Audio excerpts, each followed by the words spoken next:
Welcome to a new edition of Harness Central. I'm Harold Howe.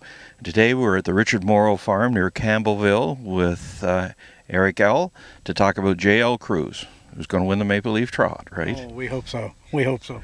He has been one of the big stories of 2015.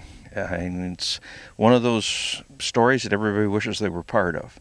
And just briefly, for the people who may have been sleeping, he's a 4-year-old gelded son of Crazed that you and your partners bought for $32,000 out of Harrisburg last fall, at the end of his 3-year-old year. Now I'm going to ask you a few questions just to enlighten us.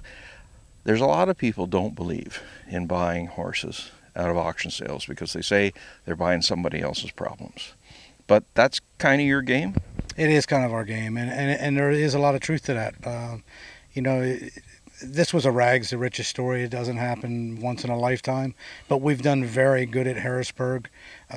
We buy 2 or 3 horses there every year, and we've done good with most of them that we buy. We tend to try to buy younger race horses that still have, some non-winner races that we can enter them into and go from there and hope they turn into something. And we've had a lot of luck with that kind. We really have. You're based in Maryland and run about a 20-horse barn generally, and Delaware would be your home track. Yes, anywhere from 15 to 20 horses most all the time.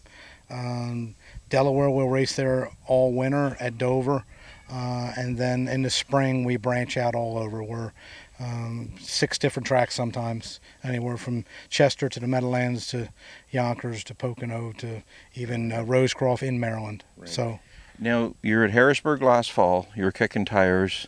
There's a lot of horses, you said, to look at. He was just one of them, and he was very late in the mixed portion. He was late in the sale. He wasn't there. I got there actually Friday morning to look at a lot of horses and look at their legs, and he was not in his stall at the time.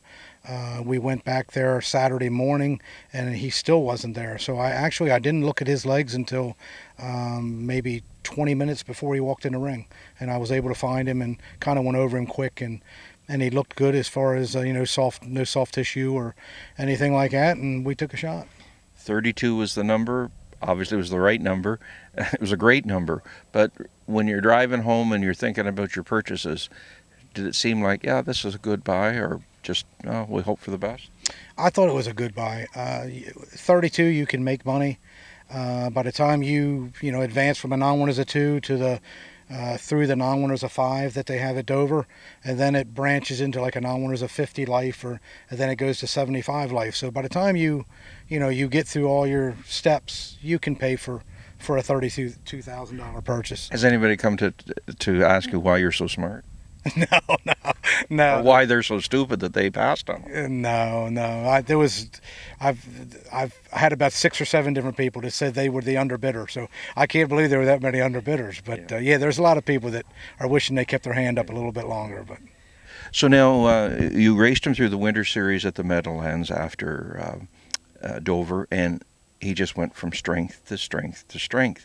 So I guess most people would be curious. How do you make better part of $650,000 so easy? Oh, I don't know if it was easy, but it's a lot of luck. And like you said, the horse he kept getting braver and braver, and his confidence kept building. And, he had some interference issues when we first got him. And when we took him to the Meadowlands, that naturally helped. And once we really got him cleared, his confidence kept building, and the big track helped him, and he just blossomed into what he is, and he's a real racehorse. He's something to contend with. Now, as we talk today, you know that he was bred up here by Larry Morrison and Glengate Farm, who sold him for $30,000 as a yearling. Not bad money, but not great money. When you look at him today, can you think why that was the number he would have sold for? No, not really. I can't. I mean, physically, when you look at him, is there anything wrong? There's nothing wrong. He's a big, strappy, colt. He's, I don't know. I don't know why he only brought that. I know he's got a full sister selling this year, and I think she'll go for a little more than $30,000. So that's right. He's won 16 of 19. And he wins at the Meadowlands in the Graduate, 49-4. I mean, both of us are old enough to easily remember thinking, well, there'll never be a sub-50 trotter. I mean, he's not the only one, but I mean, that night when that finished, you must have had some thoughts about, gee, what's this about? Yeah, I did. I really did. And you know, John made the statement. John Campbell. John Campbell made the statement a couple times when he was driving him, you know, towards the end of the series. There, he was saying, you know, this horse could break 150 one day, and I said, yeah, okay, yeah, but he did it, and he's special. So what do you guys like about him other than he's a money-making machine? When you train him a big trip, what do you feel? He doesn't feel like a good horse to me when I train him. He actually doesn't. He doesn't have the cleanest gait in the world. I've got to train him on 7/8 mile racetracks. I have a half-mile track at home in Maryland, and he does not like the turns there. I have to train him actually the opposite way of the racetrack, and I can get a mile in like 20 in him at home. But if I want to go any kind of speed, I have to take him to a 7/8 mile racetrack. And even then, I mean, I've trained him in 2.4, 2.2. He doesn't feel like a 49 trotter to me.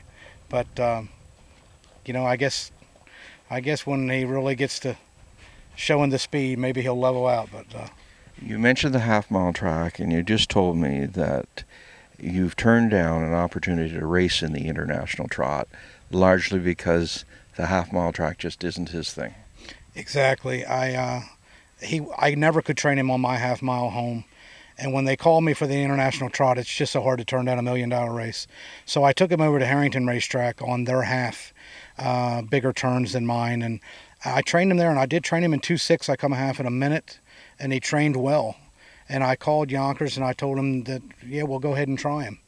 But after I trained him, you know, about a week later, I started noticing some lameness issues. His stifles kind of got a little sore. He got sore in one knee, and I just don't want to put him on all those turns. As big as he is and as good as he's been to us, money's not always a thing. We have next year, and we'll keep him on some big tracks and keep him going that way. I don't want to injure him and cost us from doing the same thing next year. Right. So we're coming into the Maple Leaf Trot, going for 700. You've got the elimination Saturday night. How do you feel about his overall health and well-being at this stage? I feel very good. I trained him, actually I trained him 5 days ago, a mile and 2.4 on a 7/8 mile track, and he trained very well. Lameness issues are good right now that he had after I trained him on the half. I've got everything healed back up, and he seems good. I look for a good effort. Good stuff. Well, good luck Saturday night and the following Saturday night, and congratulations on a great year so far. Well, thank you very much. I appreciate it. All right. Harold Howe with Eric Ell, giving you the Harness Racing Edge.